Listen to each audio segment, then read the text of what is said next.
What's going on, A-Side family? This your boy Truth. That's short for Truth Over Narrative. Welcome to A-Side Boxing Talk, man. Hey, listen, by the thumbnail, by the title, you see we got something to talk about, man. David Morrell gets stopped by Zak Chelli, right? Um, Listen, man. It was a bad look. We just gotta say that. It was a bad look. I know people gonna overreact and say Morrell wasn't that good. Morrell was all hype. You know what I'm saying? I'm not doing none of that. You know what I'm saying? David Morrell is a talented fighter. He's explosive. He's athletic. He's dangerous. You know what I'm saying? But this fight kind of exposed some issues with Morrell and his camp that been there. And I'm sorry to say, hey, listen, I love PBC just like everybody else, but PBC, right, has shown an inability to develop fighters, right? I'm not saying that PBC cannot develop any fighters. I'm saying they've shown a lack of consistency as it pertains to developing fighters. You know what I'm saying? Dave Morrell, he fight with a lot of confidence, maybe too much confidence at times. But the fact of the matter is, right, people sit back and always complain about, oh, look how Top Rank is developing Xander. Look how they moving Keyshawn. Look how they moving this guy. Look how they moving Abdullah. Look how they moving blah, blah, blah. But the fact of the matter is, Top Rank has a proven system with what they do on how they develop fighters. You see what I'm saying? Man, in the beginning of David Morrell's career, he was looking untouchable, man. Untouchable. You see what I'm saying? I don't know why it looked like, I mean, again, I'm not behind the scenes, so I'm not going to pretend to be. I know David Benavidez went to 175. I know Dave Morrell went to 175. I know David Benavidez was short of opponents at 68. I know Morrell was somewhat short of opponents at 68 over there at PBC, right? We seen Morrell move up to 175. He fought Hot Rod. The fight wasn't that good, right? I tweeted the other day that Dave Morrell had not been looking good since he left 68. This is before he was knocked out, right? So he fought Hot Rod. It didn't look good, right? But he got the W. He fought Dave Benavidez. He lost, right? And took some punishment. He fought like a Russian guy after that. You know what I'm saying? He took some punishment. You know what I'm saying? David Morrell, man, he wasn't built correctly, man. He wasn't built correctly. And I'll just say that just because at the end of the day, bro, it's nothing wrong with giving some of these fighters light touches. You see what I'm saying? Like, yeah, he got the talent. Yeah, he got the athleticism. Yeah, he dangerous. But you still got to take him through the proper levels. You know what I'm saying?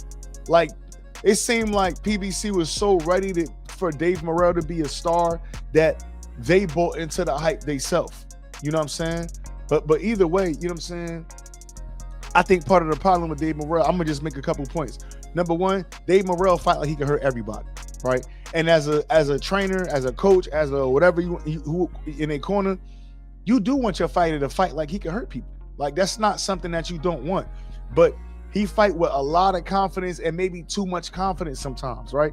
In that fight with Zak Chelli, he looked early on in the fight, he looked sharp. His hands was quicker feet, you know what I'm saying? And he was the better athlete, you know what I'm saying? No BS. You could actually see the talent gap until he got stopped. You could see the talent gap between him and Zak Chelli.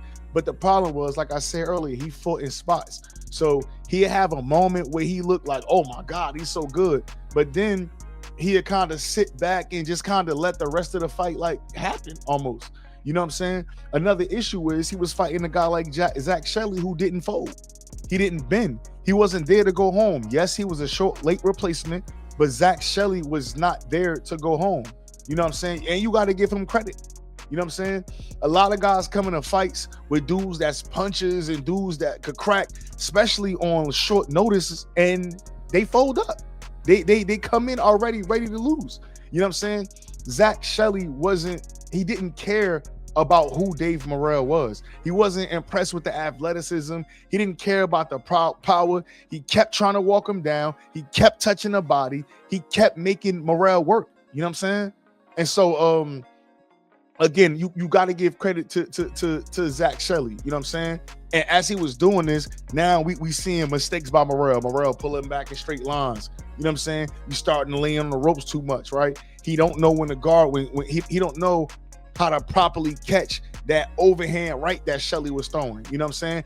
And he started fighting that Zak Chelli pace too. You know what I'm saying? Instead of controlling himself and controlling the fight like he had been earlier. You know what I'm saying? So, hey, I mean, you got to give credit to where it's due. And Zak Chelli kept with the body work. You know what I'm saying? And I think that's where the fight kind of flipped a little bit. He kept working. He kept downstairs, upstairs, downstairs, upstairs.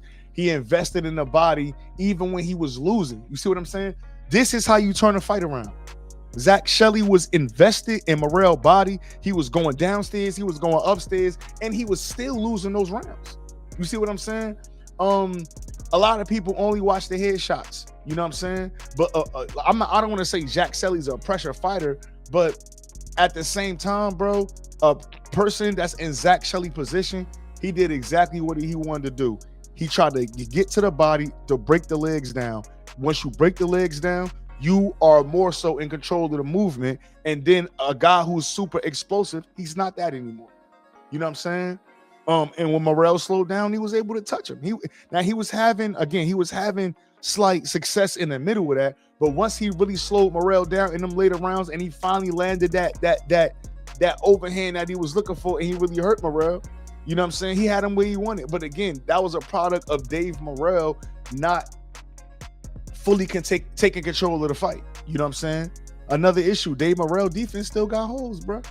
Still got holes, bro. He rely a lot on reflexes and athletic ability, bro. You see what I'm saying? Sometimes you gotta put your hand up. Sometimes you gotta step out the way. Sometimes you gotta create distance control, right? These is things that are everybody. And again, you know, y'all know I rock with who I rock with, but every fighter is not anyway. Every fighter not Shakur. Every fighter not Bam. Every fighter not gonna be able to just use they God-given ability to get themselves out of tough situations. Sometimes you gotta do what the coach tell you. Whether that's put a hand up, whether that's create some space, whether that's work off your jab, it's different things to do to create that distance. It's not just, oh, I'm gonna slip here and do this and get all cool with it. Like sometimes you gotta pay attention. You know what I'm saying?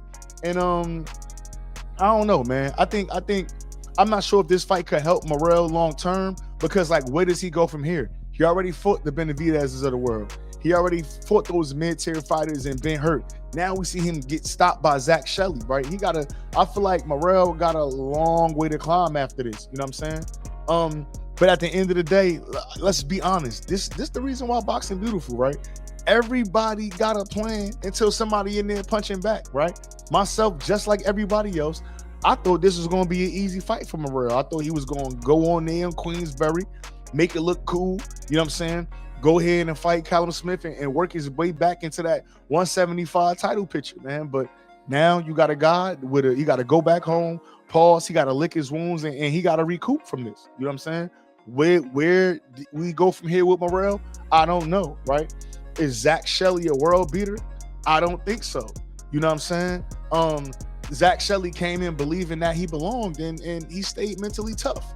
He broke Morrell down round by round by round, and then he took over at the end of the fight and got the stoppage. I don't think that was luck. You know what I'm saying? I think that was pressure. I think that was resilience. I think that was stick-to-itiveness. I think that was condition, belief, and discipline, shit like that. But at the end of the day, man, I don't think this was just a bad night for David Morrell. I think this was a sum of him relying on his talents too much, a sum of his promoter maybe moving him fast, and him just, again, not taking his opponent seriously, right? A lot of times we be seeing these guys come in with these 2 weak opponents, and that shit do not be working, and it's a reason for that. You know what I'm saying? But either way, man, y'all like, comment, subscribe, tell a friend to tell a friend. Holla at me, man. It's your boy A-Side, man. Let me know what y'all think in the comments. We out.